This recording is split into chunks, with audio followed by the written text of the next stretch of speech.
السلام علیکم ورحمۃ اللہ وبرکاتہ۔ کیسے ہیں ناظرین؟ امید کہ خیر و عافیت سے ہوں گے۔ ہم دوبارہ حاضر ہیں آپ کی خدمت میں تفسیر قرآن مختصر تشریح کے ساتھ، اور ہم آپ سے یہی گزارش کرتے ہیں کہ یہ قرآن مجید کی دعوت کو سارے عالم میں اردو اور ہندی بول چال کے اندر جو روزمرہ کی بول چال ہے، سارے عالم میں یہ دعوت پہنچے اور قرآن کی دعوت عام ہو۔ اس غرض سے ہم سوشل میڈیا کے سہارے سے فیس بک، یوٹیوب، انسٹاگرام و دیگر سوشل میڈیا ذرائع کے وسیلے سے ہم آپ تک پہنچ رہے ہیں، اور اللہ کے فضل و کرم سے 8 پارے مکمل ہوئے ہیں، 9واں پارہ چل رہا ہے، اور سورۃ الاعراف بھی تکمیل ہو چکا ہے۔ پچھلے درس میں ہم نے سورۃ الاعراف کی تکمیل کی تھی۔ ہم آپ سے یہی گزارش کرتے ہیں کہ ہمارے یوٹیوب چینل یوسف طاہر ویوز کو سبسکرائب کریں۔ کوئی سوال ہے تو ضرور ہمیں لکھیں تاکہ ہم اس کا جواب دے سکیں۔ تو ناظرین، آئیے شروع کرتے ہیں آج کا درس۔ اعوذ باللہ من الشیطان الرجیم، بسم اللہ الرحمن الرحیم۔ یسألونک عن الانفال قل الانفال للہ والرسول فاتقوا اللہ وَأَصْلِحُوا ذَاتَ بَيْنِكُمْ وَأَطِیعُوا اللَّهَ وَرَسُولَهُ إِن كُنتُم مُؤْمِنِینَ۔ اللہ کے نام سے جو بڑا مہربان نہایت رحم والا ہے، آپ سے اموال زائدہ کے متعلق پوچھتے ہیں۔ آپ کہیے کہ انفال اللہ اور اس کے رسول کے لیے ہیں، بس تم اللہ سے ڈرتے رہو اور اپنے باہمی تعلقات درست رکھو، اور اللہ اور اس کے رسول کی اطاعت کرو اگر تم مومن ہو۔ دیکھیے،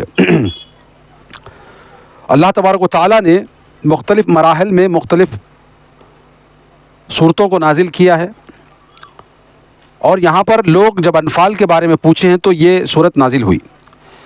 اس صورت کا اکثر حصہ غزوہ تبوک کے بعد تقسیم مال غنیمت کے موقع پر نازل ہوا ہے۔ انفال نفل کی جمع ہے جس کے معنی زیادہ کے ہیں۔ اب یہاں پر ایک بات سمجھنے کی ہے، یہ انفال جو ہے، انفال کا مطلب کیا ہے؟ یعنی زائدہ مال، زائد مال کے بارے میں سوال۔ جیسے کہ ہم فرض نماز پڑھتے ہیں تو جو باقی کے فرض کے علاوہ نفل نماز ہوتی ہے نا، وہ نماز سے زائد ہوتی ہے، وہ نفل سے ہی انفال آیا ہے۔ نفل کی جمع، نفل ایک چیز، انفال بہت سی چیز۔ تو یہ بات سمجھنے کی ہے۔ تو یہاں پر اس کے متعلق جب پوچھا جائے تو اس کے بارے میں اللہ تبارک و تعالیٰ نے صراحت کے ساتھ اس صورت میں بیان کیا ہے۔ پہلی امتوں پہ غنیمت کے اموال حرام تھے۔ دیکھیے یہاں پر جو مال غنیمت کے متعلق جو پچھلی امتیں ہیں، محمد رسول اللہ سے پہلے جتنی بھی نبی گزرے، ان کی امتیں جو گزری ہیں، ان پر مال غنیمت یعنی کہ لڑائی جھگڑے کے اندر جو غنیمت تھی اس کا جو ہے استعمال کرنا حرام تھا۔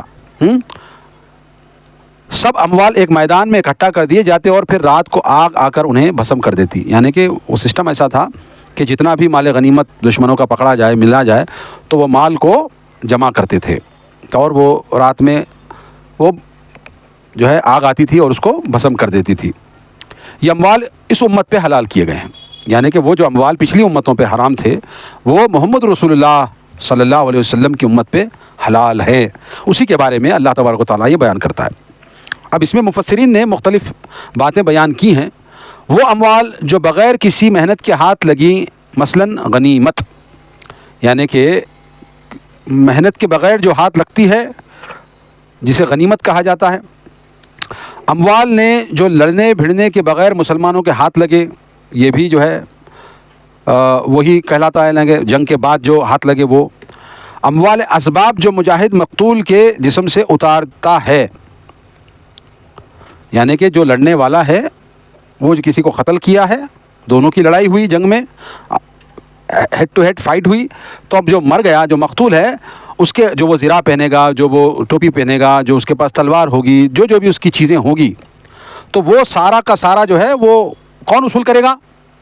جو جیتا ہے، دونوں کی لڑائی میں جو جیتا ہے وہ اتارتا ہے۔ دیگر اموال جیسے جزیہ، صدقات، عطیات وغیرہ، اور بھی دیگر اموال جیسے جزیہ کس کو کہتے ہیں؟ یہاں پر ایک بہت اہم نکات ہے جزیہ کے بارے میں۔ لوگ جو ہے خاص کر کے غیر مسلم جزیہ کو برا سمجھتے ہیں اور اس کو ظلم سمجھتے ہیں، تو ان کو یہی اسلامی نقطہ نظر سے میں مختصر سمجھانا چاہتا ہوں۔ جزیہ اسے کہتے ہیں کہ مسلم ریاست ہو یا مسلم بادشاہ ہو یا مسلم خلیفہ ہو، حکمرانی مسلمان کی ہے اور رعایا جو ہے حاکم مسلمان اور رعایا جو غیر مسلم ہوتی ہے، تو اس کے ذمے کی وجہ سے وہ کیا کرے گا، ایک جزیہ جو اس کی کمائی کے حساب سے، اس کے اپنے اسٹیٹس کے حساب سے، فرد کے حساب سے سال میں اتنا دے گا، یا ماہانہ جس طرح بھی، زیادہ تر سال میں ایک مرتبہ اتنا پیسہ حکومت کو وہ دے گا، اور اس کے سارے اموال کی جو ذمہ داری ہے وہ مسلمان حکومت اٹھائے گی، اس کی جان کی، اس کے مال کی، اس کی کھیت کی، کیونکہ اس کے اوپر زکوٰۃ فرض نہیں ہوگی، وہ زکوٰۃ نہیں دے گا بلکہ وہ ذمہ دے گا، وہ ذمہ ہوگا نا، تو وہ جزیہ دے گا تاکہ حکومت اس سے حفاظت کرے۔ تو جزیہ اسی کو کہتے ہیں، یہ مختصر میں نے بیان کیا۔ جنگ بدر کے موقع پہ جس فریق کے ہاتھ اموال غنیمت لگے وہ بس انہی پہ قابض ہو گیا، جبکہ کوئی واضح قانون موجود نہ تھا۔ اب جو لوگ آپ صلی اللہ علیہ وسلم کی حفاظت پہ متعین تھے، ان کے ہاتھ کچھ نہ لگا اور قابضین تقسیم کرنے کے لیے تیار نہ تھے، اس سے کشیدگی کی صورت پیدا ہو گئی۔ آپ صلی اللہ علیہ وسلم سے پوچھا گیا تو یہ آیت نازل ہوئی۔ یہاں پر جنگ بدر کے موقع پر ہوا تھا کیا، جو رسول اللہ صلی اللہ علیہ وسلم کی جو محافظین دستے تھے نا، اب وہ تو حفاظت میں تھے، وہ تو ہیڈ ٹو ہیڈ نہیں لڑ رہے تھے، مگر جو ہیڈ ٹو ہیڈ لڑ رہے تھے بدر کے اندر، وہ جس کو جو ہاتھ لگا، جس نے مارا، تو وہ لوگ اپنا جس کو جتنا مال ملا وہ اپنا سمجھ رہے تھے، جب تک یہ آیت نازل نہیں ہوئی، یہ تقسیم کی سسٹم نازل نہیں ہوئی، جب تک مفسرین نے یہی بیان کیا ہے۔ اس آیت کی روح سے اموال غنیمت اللہ اور اس کے رسول کے ہیں اور تمہارا استحقاق نہیں۔ حضرت سعد فرماتے ہیں، بدر کے دن میں ایک تلوار لے کر رسول اللہ کے پاس آیا صلی اللہ علیہ وسلم اور کہا کہ یہ تلوار آپ مجھے ہی دے دیجئے۔ آپ صلی اللہ علیہ وسلم فرمایا، یہ تلوار میری ہے اور نہ تیری۔ میں نے دل میں کہا، ہو سکتا ہے کہ آپ یہ تلوار کسی ایسے آدمی کو دے دیں جس نے مجھ جیسی محنت نہ کی ہو۔ پھر میرے پاس رسول اللہ صلی اللہ علیہ وسلم کا قاصد آیا اور آپ کی طرف سے کہا کہ تو نے مجھ سے تلوار مانگی تھی، اس وقت وہ میری نہ تھی اور اب مجھے اختیار ہو گیا ہے، لہذا وہ میں تمہیں دے دیتا ہوں۔ دیکھیے، یہ آیت نازل ہونے سے پہلے اللہ کے رسول صلی اللہ علیہ وسلم نے سسٹم نہیں کیا تھا کہ غنیمت تقسیم کس طرح ہوگی، تو یہ آیت نازل ہو جانے کے بعد اللہ کے رسول صلی اللہ علیہ وسلم نے سسٹم بنا دیا کہ غنیمت کس طرح تقسیم ہوگی، اور اللہ تبارک و تعالیٰ نے یہ سسٹم واضح کر کے رکھ دیا۔ آگے اللہ فرماتا ہے، انما المؤمنون الذین اذا ذکر اللہ وجلت قلوبهم واذا تلیت علیہم آیاتہ زادتہم ایمانا وعلی ربہم یتوکلون۔ سچے مومن تو وہ ہیں کہ جب ان کے سامنے اللہ کا ذکر کیا جائے تو ان کے دل کانپ اٹھتے ہیں، اور جب اللہ کی آیات انہیں سنائی جائیں تو ان کا ایمان بڑھ جاتا ہے اور وہ اپنے رب پر توکل کرتے ہیں۔ دیکھیے، سچے مومن کی ایک صفت اللہ تبارک و تعالیٰ بیان کر رہا ہے۔ اس آیت سے یہ ثابت ہوتا ہے کہ اللہ کی آیات کے ذکر سے اور دیگر اسباب اختیار کرنے سے ایمان بڑھتا ہے، یعنی کہ اللہ تبارک و تعالیٰ جو آیت نازل کیا قرآن مجید میں اور اس کا اللہ کا جو ذکر کرتا ہے، وہ شخص کو یہ عمل کرنے سے اس کے ایمان میں زیادتی ہوتی ہے۔ تو اللہ تبارک و تعالیٰ یہی بتا رہا ہے، اور وہ رب پر، اللہ رب العزت پر توکل کرنے والا بن جاتا ہے۔ الذین یقیمون الصلاۃ ومما رزقناہم ینفقون اولئک هم المؤمنون حقا لهم درجات عند ربهم ومغفرۃ ورزق کریم۔ جو صلاۃ قائم کرتے ہیں اور جو کچھ مال و دولت ہم نے انہیں دے رکھا ہے اس میں سے خرچ کرتے ہیں، یہی سچے مومن ہیں، ان کے لیے ان کے رب کے ہاں درجات ہیں، بخشش ہے اور عزت کا رزق ہے۔ اب اللہ تبارک و تعالیٰ کنٹینیوٹی پر وہی مومن کی صفات بیان کرتا ہے کہ وہ کون لوگ ہیں۔ وہ لوگ ہیں جو صلاۃ قائم کرتے ہیں، نماز کو قائم کرتے ہیں، اور جو اللہ تبارک و تعالیٰ نے ان کو کمائی دی ہے، جو رزق دیا ہے، جو مال و دولت دی ہے، اس میں سے اللہ کے راستے میں خرچ کرتے ہیں۔ یہی سچے مومن ہیں، اور جو ایسا کرتے ہیں وہی سچے مومن ہیں، ان کے لیے رب کے ہاں بڑے درجات ہیں۔ اللہ تبارک و تعالیٰ فرماتا ہے ہمارے یہاں ایسے انسان کے لیے، ایسے مومن کے لیے، ایسے مسلمان کے لیے بہت بڑے بلند درجات ہیں۔ جیسے میں نے پچھلے کہا تھا کہ جنت کے 100 درجات ہیں، تو اللہ تبارک و تعالیٰ جس کی جیسے ایمان ہے اس کی کیفیت کے حساب سے اللہ تعالیٰ اس کو درجات دے گا۔ اور اللہ تبارک و تعالیٰ فرماتا ہے اور اس کے لیے بخشش ہے، اللہ تبارک و تعالیٰ اس کو جہنم میں نہیں ڈالے گا، بخش دے گا، اور عزت کا رزق بھی اللہ تبارک و تعالیٰ ان کو عطا کرے گا۔ آگے اللہ فرماتا ہے کما اخرجک ربک من بیتک بالحق وان فریقا من المؤمنین لکارہون، جیسے آپ کے رب نے آپ کے گھر سے حق کام کے لیے نکال لیا تھا، حالانکہ مومنوں کا ایک گروہ اسے ناپسند کرتا تھا۔ دیکھیے، جب کفار مکہ نے مسلمانوں کو اور آپ صلی اللہ علیہ وسلم کو بے سر و سامانی کی حالت میں ظلم کے ساتھ مکے سے نکلنے پہ مجبور کر دیا، تو اللہ تبارک و تعالیٰ نے مسلمانوں کو مدینے میں ایک ریاست قائم کرنے کا موقع عطا کیا۔ مدینہ اس شہرہ کے قریب واقع ہے جہاں سے کفار کے تجارتی قافلے شام کے رستے میں گزرتے۔ سن 2 ہجری میں جب قریش کا ایک بڑا تجارتی قافلہ شام سے مکہ کو جا رہا تھا، کفار کو خطرہ محسوس ہوا کہ اب ممکن ہے کہ اس تجارتی قافلے پہ مسلمان حملہ نہ کر دیں اور اس ظلم و ستم کا بدلہ چکا دیں جو انہوں نے مکے میں ان کے ساتھ کیا تھا۔ مکے سے ابو جہل 1000 کا لشکر لے کر مدینہ روانہ ہوا۔ یہ لشکر جنگی ساز و سامان سے لیس تھا۔ دیکھیے، اللہ تبارک و تعالیٰ نے بیان کیا ہے کہ یہ جو بدر کا معرکہ کس طرح وجود میں آیا، میں نے پچھلے دروس میں نے بتایا تھا، پھر بھی چلتے چلتے اس پر ایک چھوٹی سی نظر۔ ہوا یہ تھا کہ مکے کے اندر مسلمان تو بالکل کمزور تھے، اور مسلمانوں پر زمین کشادہ ہونے کے باوجود تنگ کی گئی، تو اللہ کے رسول نے حبشہ کو ہجرت کرنے کا ان کو اجازت دی، تو وہ حبشہ ہجرت کر گئے۔ اس کے باوجود جو بچے ہوئے لوگ مکے کے اندر موجود تھے، وہ لوگوں پر اتنی زمین تنگ کر دی، تو مجبوراً انہوں نے اللہ کے حکم سے اللہ کے رسول صلی اللہ علیہ وسلم نے سارے مومنوں کو اپنے ایمان بچانے کی غرض سے سب مال و متاع چھوڑ کر کے مدینے جانے کا کہا۔ مدینے کا وفود آیا، اور بیت عقبہ، بیت اولا، یہ سارے عقبہ کی پہاڑی پر جو ہے یہ سارے کام ہوئے۔ پھر اس کے بعد مسلمان مدینے چلے گئے۔ اب رسول اللہ صلی اللہ علیہ وسلم اور حضرت ابو بکر صدیق، یہ 2 لوگ بچے ہوئے تھے جو اللہ کے حکم کے انتظار میں تھے، اور اللہ کے رسول صلی اللہ علیہ وسلم نے حضرت علی رضی اللہ تعالیٰ عنہ کو جو مال لوگ اللہ کے رسول صلی اللہ علیہ وسلم کے پاس بطور امانت کے، معاملے داری کے آپ کے پاس امانت کے طور پہ رکھا کرتے تھے، وہ مال سارا حضرت علی کو دیا اور کہا کہ میرے جانے کے بعد یہ مال جس کا ہے ان تک پہنچانے کی ذمہ داری تمہاری ہے۔ کیوں؟ اس پر بھی یہ سوال ہوتا ہے، کیونکہ رسول اللہ صلی اللہ علیہ وسلم نے حضرت علی کی کفالت کی تھی۔ آپ صلی اللہ علیہ وسلم حضرت علی کی کفالت کرتے تھے۔ کیوں؟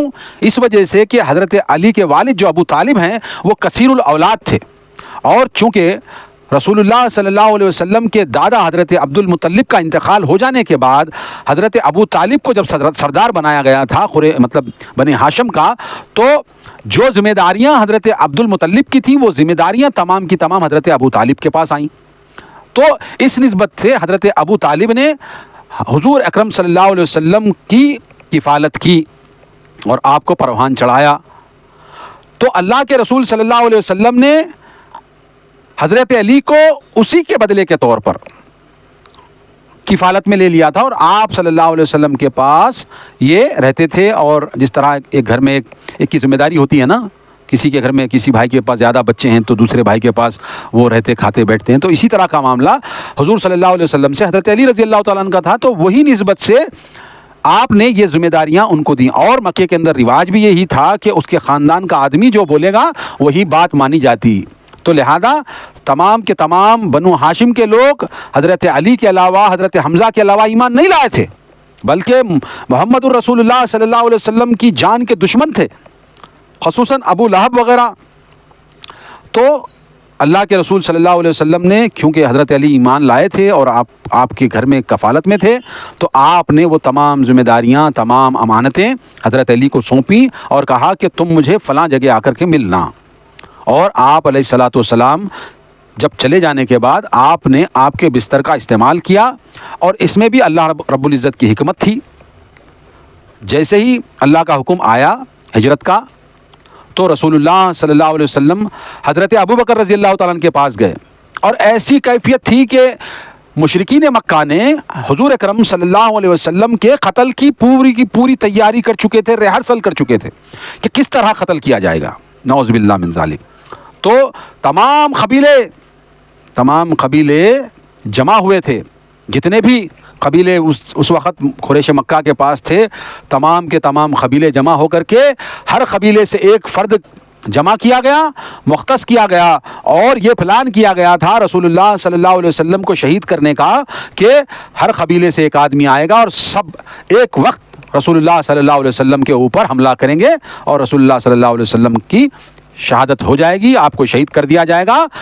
یہ تک پلان رسول اللہ صلی اللہ علیہ وسلم کے خلاف مشرکین مکہ کیے تھے۔ اب اس میں سارے قبیلے تھے، جتنے بھی قریش مکہ کے قبیلے تھے، بنو مخزوم، بنو زہرہ، بنو امیہ، بنو ہاشم، بنو کنانہ، جتنے بھی نام، جتنے بھی قبیلے تھے، تمام قبیلے ایک ساتھ ہو کر کے، کیوں یہ پلان اسی لیے کیا گیا تھا، اگرچہ دیت ان کے طرف سے کوئی مانگے گا گھر والا، مثال کے طور پہ ان کے طرف سے، اب اس میں بنو ہاشم کو نکال بھی دیا جائے، اب اختلاف آتا ہے نا، بعض لوگ خاص کر کے روافض اختلاف کرتے ہیں کہ بنو ہاشم کا کون تھا، تو اس کی لمبی فہرست ہے۔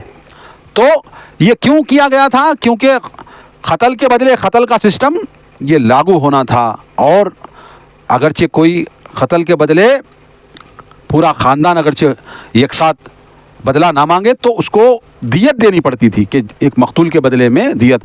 اب قتل کے بدلے قتل کرنے کا سسٹم کیسا ہوگا؟ اب 12 قبیلے ہیں، سب جو 20 قبیلے ہیں، یہ سارے لوگ جمع ہو گئے، یک ساتھ ماریں گے تو کیا 20 قبیلے اس کے ذمہ دار ہوں گے؟ تو لہذا دم بٹ جائے گا، یعنی قصاص بڑھ جائے گا کہ بھائی سب مل کر کے مارے تو کس کو قتل کرتے؟ اب یہ ان لوگوں نے سوچا تھا، مشرکین مکہ نے، اگرچہ دیت مانگ لیں گے تو ہم دے دیں گے دیت۔ یہ پلاننگ تھی جس میں سر فہرست حضور صلی اللہ علیہ وسلم کے قتل میں ابو جہل، ابو لہب وغیرہ تھے، سمجھے؟ تو یہ پلاننگ یہاں چل رہی تھی، اور اللہ رب العزت اور پلاننگ کر رہا تھا۔ اللہ تبارک و تعالیٰ کی تدبیریں اعلیٰ تھی۔ رسول اللہ صلی اللہ علیہ وسلم کو اللہ نے وحی کی کہ آپ فی الحال راتوں رات مدینے چلے جائیں، راتوں رات مکے سے نکل جائیں، تو آپ صلی اللہ علیہ وسلم نے حضرت ابو بکر صدیق رضی اللہ تعالیٰ عنہ کو بولا کہ مجھے حکم ہوا ہے کہ میں ہجرت کروں۔ تو حضرت ابو بکر صدیق رضی اللہ تعالیٰ نے ایسی اونٹنیاں پالی تھیں اور تیز ترار، تاکہ رسول اللہ صلی اللہ علیہ وسلم کی رغبت پہ ہجرت کے ساتھ چلے جائیں۔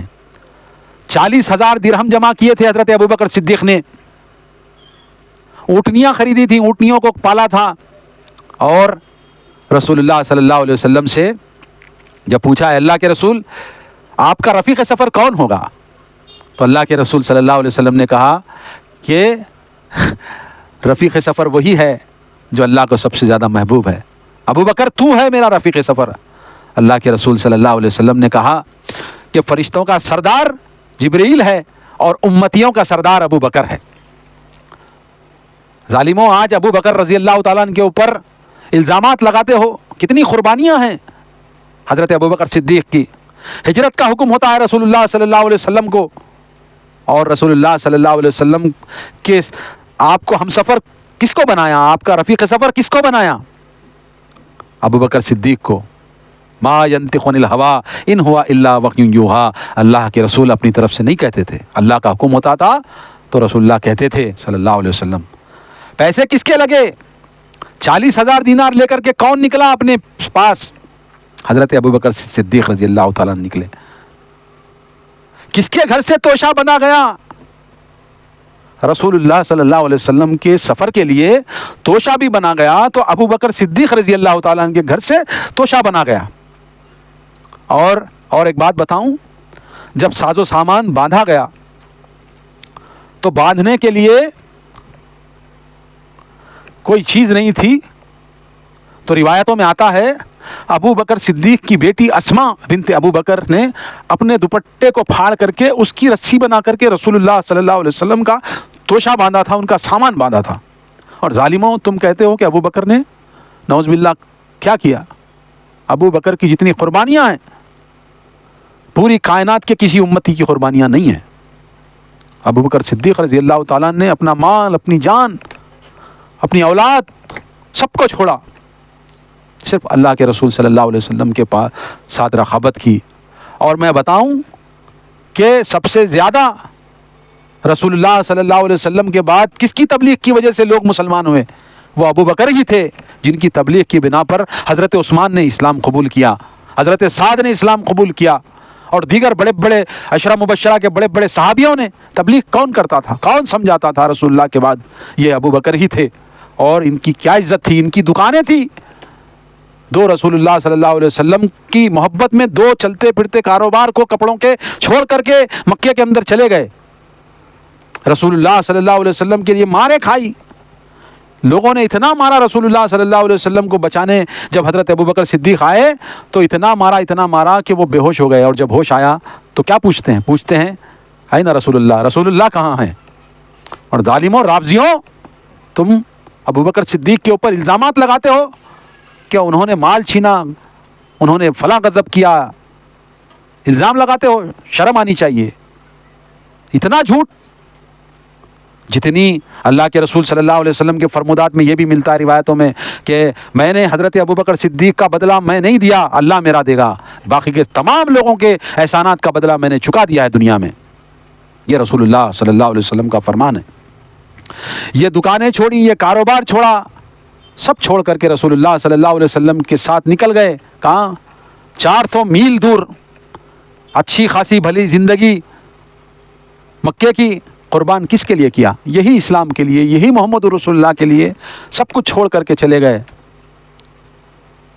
تو بہرحال تو یہ جو مال مکے کے اندر مسلمانوں نے چھوڑا تھا، وہ مال کو مشرکین مکہ نے جمع کیا اور اس کو شام لے جا کر کے بیچا، اور محمد رسول اللہ صلی اللہ علیہ وسلم چونکہ مدینے میں جا کے سیٹل ہو گئے تھے نا، تو ان سے جنگ کرنے کے لیے یہی مسلمانوں کے پیسوں کا مال، جنگی ساز و سامان خرید کر کے لے کے آئے تھے۔ اور رسول اللہ صلی اللہ علیہ وسلم نے اور صحابہ نے اپنے مال کو بچانے کے لیے بدر کے مقام پر پہنچے۔ جو مال ان کا تھا، مسلمانوں کا اپنا ذاتی مال تھا، جو مشرکین مکہ نے وہ لوٹ کر کے، وہ غصب کر کے شام لے جا کر کے بیچنے والے تھے، وہ مال کو حاصل کرنے کے لیے، اپنا مال تو اپن لیں گے نا بھائی۔ بہرحال جب مشرکین مکہ کو معلوم ہوا تو ابو جہل نے 1000 کا لشکر تیار کر کے بدر کے اندر لے کر آیا مرنے کے واسطے۔ اس کے بعد جنگ بدر ہوئی، اور اللہ کے رسول صلی اللہ علیہ وسلم کے ساتھ صف اول میں کھڑنے والے یہی خلفائے راشدین ہیں۔ بہرحال جنگ بدر کا لمبا واقعہ ہے، تو مختصر میں نے حضرت ابو بکر صدیق رضی اللہ تعالیٰ عنہ کی شجاعت، آپ کی سخاوت، آپ کی دلیری، یہ ساری چیزیں جو ہے اللہ تبارک و تعالیٰ نے اللہ کے رسول صلی اللہ علیہ وسلم کے ذریعے سے اور امت کے ذریعے سے ہم تک پہنچایا ہے۔ آگے اللہ فرماتا ہے یجادلونک فی الحق بعد ما تبین کأنما یساقون الی الموت وهم ینظرون۔ وہ آپ سے حق کے بارے میں جھگڑا کرتے تھے، حالانکہ حق ظاہر ہو چکا ہے، جیسے وہ موت کی طرف ہانکے جا رہے ہیں اور آنکھوں سے دیکھ رہے ہیں۔ جب آپ صلی اللہ علیہ وسلم نے جنگی لشکر سے لڑنے کا فیصلہ کیا تو اپنی بے سر و سامانی اور کفار کی جنگی طاقت دیکھتے ہوئے بعض مسلمانوں کی دلی کیفیت ایسی ہوئی تھی، یعنی کہ اللہ تبارک و تعالیٰ فرماتا ہے کہ بعض مسلمان جو جنگی، اب دیکھو مسلمانوں کا مال لوٹا مکے کے اندر، لاکھوں کروڑ روپے جمع کیے مسلمانوں کے، جو انہوں نے جائیدادیں چھوڑی، جو دکانیں چھوڑی تھی، وہ سب کا سب غضب کر لیا مکے کے مشرکین نے، اور اس سے کیا کیا؟ جنگی ساز و سامان خریدا اور لڑنے کے واسطے مسلمانوں کے آ گئے۔ اور مسلمان بے سر و سامانی کے عالم میں بدر کے اندر کیسی کیفیت میں، یہ لوگوں نے کہا کہ جو مال اب محمد اپنے ساتھیوں کا مال بچانے کے واسطے ہمارے قافلے پہ روک تھام کرنے کے لیے نکلے ہیں نا بدر کے مقام پر، اب ہم جا کر لڑیں گے اور ان کی مدینے میں ان کو گھس کے ماریں گے۔ یہ کام ابو جہل نے کیا اور 1000 کا لشکر لے کر آیا۔ جب وہاں پر 1000 کا لشکر بدر کے مقام پر، اور یہاں مسلمانوں کی تعداد اور ان کی کیفیت ایسی ہے کہ مدینے کی کیفیت ان کو جمی نہیں تھی، کیونکہ مکے میں رہتے تھے، شہر میں، مدینہ قصبہ تھا، تو یہاں کی آب و ہوا اتنی جمی نہیں یہ شہر مدینہ کی، تو بخاروں سے کمریں جھکی ہوئی صحابہ کی، ہاں بخاریں. اور ایسا عالم تھا مسلمانوں کا بدر کے وقت میں کہ عبد الرحمن ابن عوف رضی اللہ تعالیٰ عنہ یہ بہت بعد میں ہجرت کرنے آئے.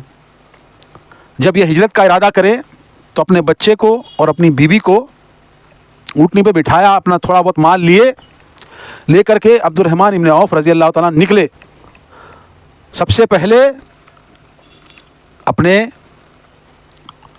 سسرال والے آئے, کہا ہماری جاتا ہے تو اکیلا جا, ہماری بیٹی کو چھوڑ جا, بیوی کو چھینا. اس کے بعد اپنے بچے آئے, اپنے گھر والے آئے, بولے یہ اونٹ چھوڑ دے, یہ اونٹ کھینچ لیا. اس کے بعد جو مال تھا جو لے جا رہے تھے, کہا کہ تو نے مکے میں رکھ کر کے یہ مال کمایا ہے, یہ مال بھی ہمارا ہے, مال چھوڑ جا. تو ننگے پاؤں پتھریلی زمین سے ٹکراتے کسی طرح سے لنگڑتے ہانکتے بے سر و سامانی کے عالم میں عبد الرحمن ابن عوف رضی اللہ تعالیٰ مدینے پہنچتے ہیں تو پیروں سے خون نکل رہا ہے. محمد رسول اللہ کو دیکھتے ہیں, کہتے ہیں اے اللہ کے رسول, سب کچھ چھوڑ کے آیا ہوں, سب کچھ لٹا کے آیا ہوں, ایمان بچانے کے لیے سب کچھ چھوڑ دیا. تو اللہ کے رسول صلی اللہ علیہ وسلم نے فرمایا کہ عبد الرحمن, سب کچھ لٹا کے آیا ہو تو کچھ نہیں لٹایا, ایمان جو بچا کے آیا ہو نا وہ بہت بڑی نعمت ہے. تو ایسی کیفیت میں صحابہ کرام نے مکہ کو چھوڑا ہے. میرے بھائیوں, پڑھو سیرت کو, پڑھو صحابہ کی سیرت کو. آج صحابہ کو گالی دیتے ہیں روافض, ان کی قربانیاں نہیں دیکھتے, ان کے ذاکرین, ان کے واعظین ان کو یہ باتیں نہیں بتاتے کہ مسلمانوں نے کس طرح سے ہجرت کی, مسلمانوں نے کس طرح سے رسول اللہ صلی اللہ علیہ وسلم کی فرمودات پر لبیک کہا, اپنی جانوں کو لٹایا, اپنے مالوں کو لٹایا. یہ کالے دل کے کالے, کپڑوں کے کالے, آنکھوں کے کالے, یہ نہیں دیکھتے, ان کو نہیں دکھتا. اور منہ اٹھا کے صحابہ پر طنز کرتے ہیں اور ان کو تنقید کا نشانہ بناتے ہیں اور کہتے ہیں کہ رسول اللہ صلی اللہ علیہ وسلم کی وفات کے بعد سارے کے سارے مرتد ہو گئے. ایسا کر کے کوئی مرتد ہوتا ہے؟ خوشحال بھری زندگی چھوڑ کر کے رسول اللہ صلی اللہ علیہ وسلم کی محبت میں, آپ کی اطاعت میں, آپ کی فرموداری میں بیوی بچوں کو لٹا کر کے, اپنا مال لٹا کر کے کوئی مرتد ہوتا ہے؟ یہ روافض کہتے ہیں کہ صحابہ تمام کے تمام مرتد ہو گئے تھے. اللہ غارت کرے ایسے ذاکرین اور واعظین پر جو صبح شام صحابہ کرام پر تان و تشنیع کرتے ہیں, گالیاں دیتے ہیں. تو میرے بھائیوں, اتنی کمزور تعداد میں مسلمان بدر کے اندر آئے تھے, کسی کے پاس مال و دولت نہیں تھی, کسی کے پاس گھر نہیں تھا, کسی کے پاس کھانے نہیں تھا, ایسے سر و سامانی کے عالم میں. اور مشرکین مکہ بڑے جنگی ساز و سامان کے ساتھ پورے مدینے کو لوٹنے, مدینے کو ختم کرنے, رسول اللہ کی اس چھوٹی سی جماعت کو ختم کرنے کے لیے بدر تک پہنچی.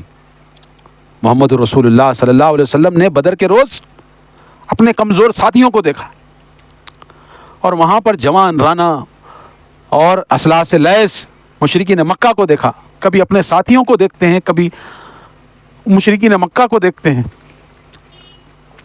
اور رسول اللہ صلی اللہ علیہ وسلم سے کہتے ہیں کہ اے اللہ, میرے پاس جتنا تھا سب لے کر آ گیا, یہی میرے ساتھی ہیں مولا. ایسی کیفیت میں ہے, کسی کے پاس تیر ہے تو کمان نہیں ہے, کہ کسی کے پاس تلوار ہے تو بچاؤ کے لیے زرہ نہیں ہے, کسی کے پاس ڈھال نہیں ہے, بوڑھے ہیں مولا, بخاروں کے بوڑھے ہیں, عمر کے بوڑھے ہیں, بخاروں سے کمزور ہیں مولا. میں جو بھی, اگرچہ یہ جماعت آج ختم ہو گئی تو تیرا نام لیوا کوئی باقی نہیں رہے گا مولا. اللہ کے رسول صلی اللہ علیہ وسلم نے بدر کی اس زمین پر اتنا لمبا سجدہ کیا کہ بدر کی وہ زمین, حضرت ابوبکر صدیق فرماتے ہیں کہ اتنا اللہ کے رسول صلی اللہ علیہ وسلم کے آنکھوں سے آنسو جاری تھے اپنی کمزوری کے باعث, اپنے ساتھیوں کی کمزوری کے باعث, کہ اب کیا ہوگا. تو حضرت ابوبکر صدیق رضی اللہ تعالیٰ نے دلاسا دیا, ہے اللہ کے رسول آپ سر اٹھائیے, آپ کو اللہ تبارک و تعالیٰ ضرور کامیابی دے گا. تو اس کے بعد اللہ کے رسول صلی اللہ علیہ وسلم کو جبریل کی بشارت ملی ہے اور کہا اے ابوبکر, اے میرے ساتھیوں, ہاذا جبریل, دیکھو جبریل علیہ السلام فرشتوں کی معیت میں ہماری مدد کے لیے آپ پہنچے ہیں. تو بدر کا معرکہ جہاں سے اسلام زندہ ہوتا ہے, اسلام زندہ ہوتا ہے جنگ بدر کے بعد. اگرچہ بدر نہ ہوتا تو اسلام زندہ نہیں رہتا. میرے ساتھیوں، میرے دوستوں، بہت ساری باتیں ہیں کہنے کے لیے. تو مسلمانوں کے دل میں یہ کمزوری تھی، تو وہی کمزوری کے بارے میں اللہ تبارک و تعالیٰ نے بیان کیا ہے. آگے اللہ فرماتا وَإِذْ يَعِدُكُمُ اللَّهُ إِحْدَى الطَّائِفَتَيْنِ أَنَّهَا لَكُمْ وَتَوَدُّونَ أَنَّ غَيْرَ ذَاتِ الشَّوْكَةِ تَكُونُ لَكُمْ وَيُرِيدُ اللَّهُ أَن يُحِقَّ الْحَقَّ بِكَلِمَاتِهِ وَيَقْطَعَ دَابِرَ الْكَافِرِينَ لِيُحِقَّ الْحَقَّ وَيُبْطِلَ الْبَاطِلَ وَلَوْ كَرِهَ الْمُجْرِمُونَ. اور جب اللہ نے تم سے وعدہ کیا تھا کہ دونوں گروہ میں سے ایک تمہارا ہوگا، اور تم یہ چاہتے تھے کہ غیر مسلح گروہ تمہارے ہاتھ لگ جائے، جبکہ اللہ یہ چاہتا تھا کہ اپنے ارشادات سے حق کو حق دکھا کر رہے اور کافروں کی جڑ کاٹ کر رکھ دے، تاکہ اللہ حق کو حق دکھائے اور باطل کو مٹا دے، خواہ یہ مجرموں کو کتنا بھی ناگوار گزرے. تھوڑے لوگوں کے ذہن میں یہ باتیں تھیں کہ کمزور لوگ ہم سے بڑھیں، طاقتور لوگ رک جائیں. حالانکہ اللہ تبارک و تعالیٰ کیا چاہتا تھا؟ طاقتوروں سے کمزوروں کو لڑا کر غالب کرنا چاہتا تھا. اللہ تبارک و تعالیٰ کا منشا یہی تھا. اسی منشا کو اللہ تبارک و تعالیٰ ظاہر کرتا ہے. آگے اللہ فرماتا ہے اور یہ بات مجرموں کو کتنی بھی ناگوار گزرے، اللہ کا ارادہ تو یہی ہے کہ کمزور کو غالب کرے گا طاقتور کے اوپر. استستغیثون ربکم فاستجاب لکم انی ممدکم بألف من الملائکۃ مردفین. آگے اللہ فرماتا ہے اور جب تم اپنے رب سے فریاد کر رہے تھے تو اللہ نے تمہیں جواب دیا کہ میں 1000 فرشتے تمہاری مدد کو بھیج رہا ہوں. میں نے کہا نا، اللہ کے رسول صلی اللہ علیہ وسلم فریاد کر رہے ہیں اللہ سے کہ اے اللہ چھوٹی جماعت ہے، کمزور جماعت ہے، 313 ہیں، اس میں نوجوان بچے ہیں، ضعیف عمر والے بوڑھے ہیں، مولا کمزور ہیں، کسی کے پاس تلوار نہیں ہے تو تیر نہیں ہے تو زرہ نہیں ہے، ایسی کیفیت میں ہے مولا. تو یہ فریاد کو اللہ تبارک و تعالیٰ نے قیامت تک کے لیے قرآن مجید میں نازل کیا اور فرمایا کہ جب تم فریاد کر رہے تھے تو ہم نے 1000 فرشتوں کا لشکر بھیجا. میں نے کہا نا کہ ہذا جبریل اللہ کے رسول صلی اللہ علیہ وسلم نے بیان کیا ہے. سیدنا عمر رضی اللہ عنہ فرماتے ہیں کہ بدر کے دن جب نبی اکرم صلی اللہ علیہ وسلم نے مشرکین پہ نظر ڈالی تو وہ 1000 اور مسلمان 319 بتایا جا رہا ہے، 313 319 جو بھی کہ 300 چلر تھے. آپ نے قبلہ رو ہو کر دونوں ہاتھ پھیلا دیے، پھر اپنے رب سے فریاد کرنے لگے. آپ صلی اللہ علیہ وسلم نے اس طرح دعا کیا، اے اللہ تو نے جو وعدہ کیا ہے اسے پورا کر. اے اللہ اگر مسلمانوں کی اس جماعت کو تو نے ہلاک کر دیا تو پھر زمین پر تیری عبادت نہ ہوگی. آپ کافی دیر قبلہ رخ ہو کر ہاتھ پھیلائے رہے حتیٰ کہ چادر آپ کے کندھوں سے گر گئی. اتنے میں ابوبکر صدیق رضی اللہ تعالیٰ عنہ آئے، انہوں نے چادر اٹھا کر آپ صلی اللہ علیہ وسلم کے کندھوں پر ڈالی، پھر پیچھے سے آپ صلی اللہ علیہ وسلم کے ساتھ چمٹ گئے اور کہا، اے اللہ کے نبی صلی اللہ علیہ وسلم آپ نے اپنے رب سے آہوزاری کرنے میں حد کر دی ہے، بے شک اللہ آپ سے اپنا وعدہ پورا کرے گا. پھر اللہ تعالیٰ نے یہ آیت نازل فرمائی. صحیح مسلم کے اندر یہ جو ہے روایت موجود ہے. سیدنا ابن عباس رضی اللہ تعالیٰ عنہ کہتے ہیں کہ ایک مسلمان ایک کافر کا تعاقب کر رہا تھا، اوپر سے ایک کوڑے کی آواز آئی اور ایک سوار کی بھی آواز آئی. وہ سوار کہہ رہا تھا چیزوم، غالباً یہ اس گھوڑے کا نام تھا. آگے بڑھ، اتنے میں مسلمان نے دیکھا کہ وہ کافر اس کے آگے چت پڑا ہے، اس کی ناک پہ نشان تھا اور اس کا سر پھٹ گیا تھا، گویا کسی نے اسے کوڑا مارا ہے، پھر اس کا سارا جسم سبز ہو گیا. وہ انصاری نبی اکرم صلی اللہ علیہ وسلم کے پاس آیا اور سارا ماجرا بیان کیا. تو آپ صلی اللہ علیہ وسلم نے کہا کہ تم سچ کہتے ہو، یہ فرشتے تیسرے آسمان سے مدد کے لیے آئے تھے. یہ مسلم شریف کے اندر یہ روایت ہے. یعنی کہ ایسی کیفیت تھی کہ کوڑوں سے وہ جو اللہ تبارک و تعالیٰ نے حکم دیا تھا کہ ان کے سر پر مارو، تو وہ فرشتے وہ سر پر مار رہے تھے اور وہ پورا ہرا نیلا ہو گیا تھا. جو عام انسان کی موت جیسا ہوتی ہے نا، اس طرح کا نہیں، وہ فرشتوں کا مار تھا. اللہ کے رسول صلی اللہ علیہ وسلم نے یہی بیان کیا ہے. قرآن کریم کی صراحت اور پھر صحیح حدیث کی تائید کے باوجود ایک جدید مفسر فرشتوں کی اس طرح کی مدد کی شکل تسلیم کرنے سے ہچکچاتے ہیں. غالباً کسی درجے کی عقل پرستی کی وجہ سے ایسے ہیں کہ کچھ مفسرین نے حدیثوں کا انکار کیا ہے، اور مستشرقین، یہ منکرین حدیث جن کو کہا جاتا ہے، اور یہ لوگوں نے بھی بہت ساری تفسیریں کی ہیں، بہت سارے لوگوں نے بہت ساری تفسیریں کی ہیں، مگر صحیح احادیث کی روشنی میں جو تفسیر کی جاتی ہے وہی تفسیر درست ہے جو ہم تفسیر کر رہے ہیں۔ آگے اللہ فرماتا ہے وما جعلہ اللہ الا بشرا ولتطمئن به قلوبکم وما النصر الا من عند اللہ ان اللہ عزیز حکیم۔ یہ بات اللہ نے تمہیں صرف اس لیے بتلا دی کہ تم خوش ہو جاؤ اور تمہارے دل مطمئن ہو جائیں، ورنہ مدد تو اللہ ہی کی طرف سے ہوتی ہے، یقیناً اللہ بڑا زبردست اور حکمت والا ہے۔ یعنی کہ اللہ تبارک و تعالیٰ مومنوں کے لیے قلوب آرام یعنی سکینہ، قلوب اطمینان کے لیے اللہ تبارک و تعالیٰ نے یہ فرشتوں کی امداد کی بات کہی ہے۔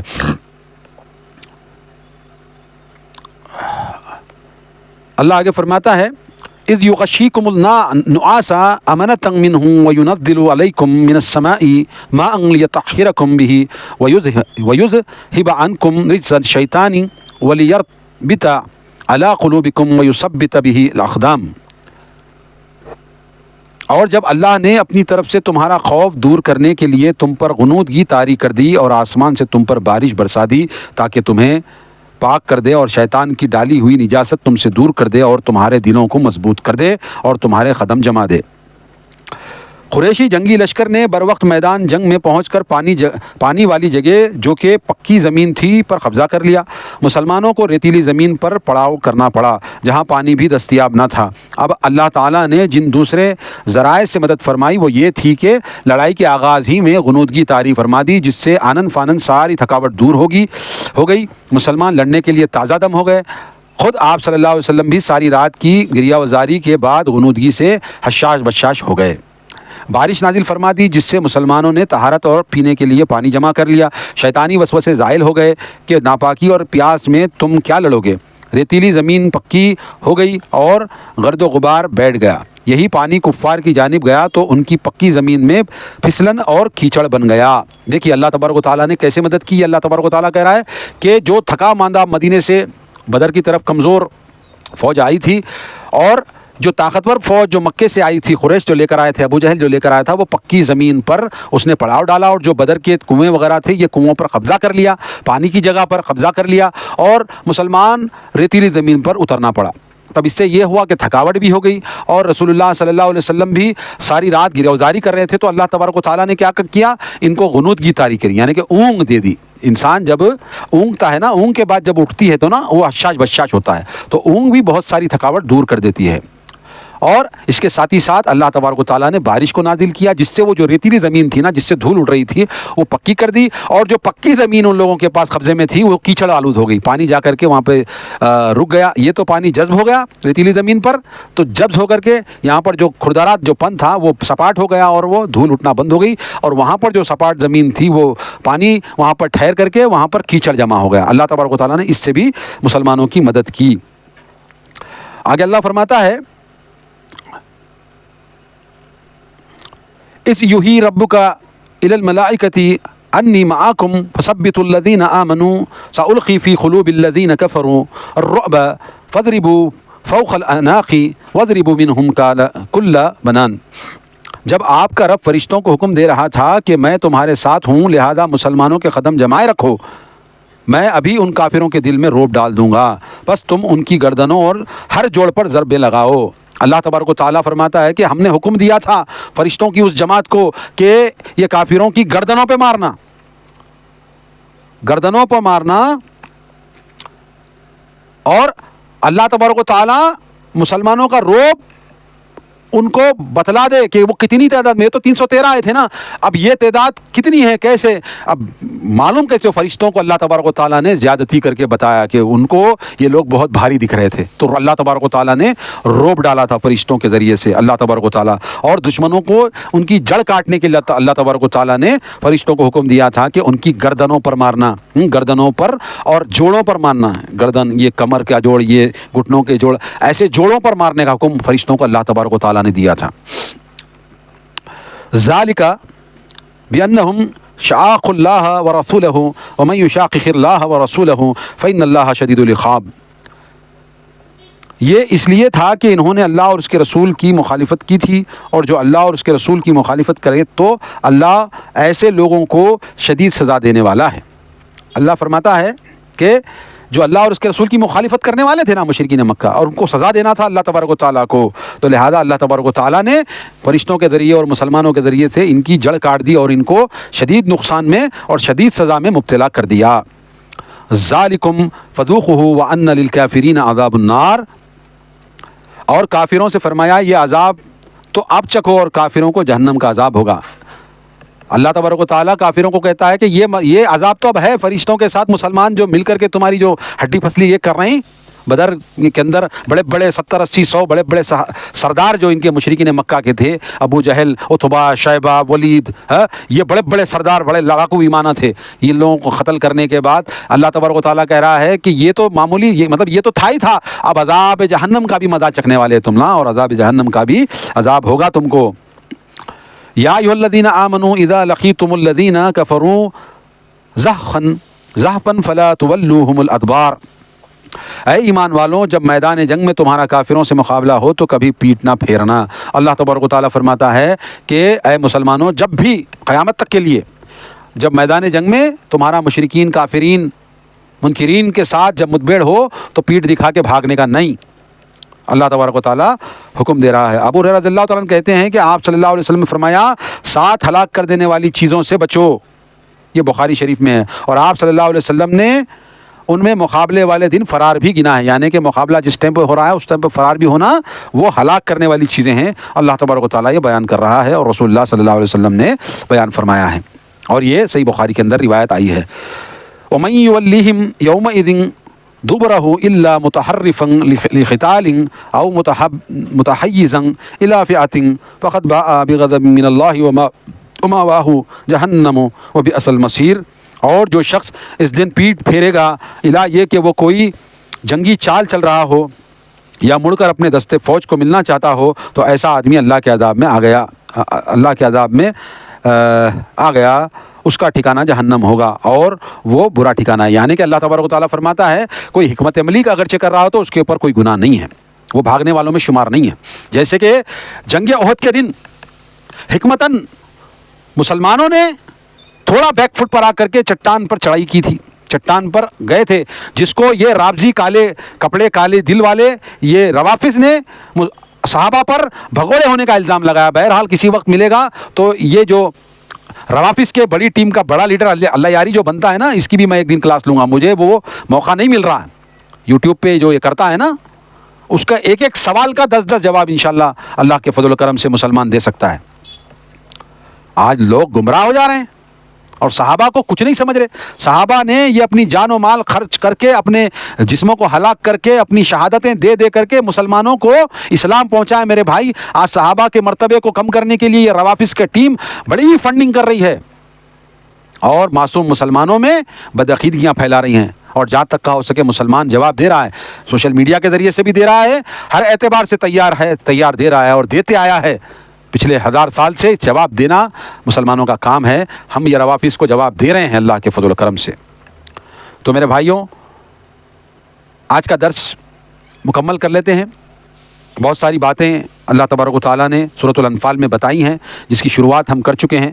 سورۃ الانفال کی آیت نمبر 1 سے لے کر کے آیت نمبر 16 تک آج کا درس ہم نے مکمل کیا ہے، اور میرے دوستوں میں آپ سے یہی گزارش کرتا ہوں کہ آپ بھی یہ قرآن کا پیغام سارے عالم میں پہنچائیں۔ آپ پر بھی ذمہ داری ہے۔ اللہ کے رسول صلی اللہ علیہ وسلم نے فرمایا بلغ انی ولو آیا، ایک آیت بھی تمہیں پتہ ہے تو مسلمانوں تم پر یہ فرض ہے، تم پر ضروری ہے کہ تم دوسرے مسلمانوں تک، دوسری دنیا تک تم یہ اللہ کے رسول صلی اللہ علیہ وسلم کے فرمان کے مطابق تم یہ پہنچانا، ایک آیت بھی تمہیں پتہ ہے تو پہنچاؤ۔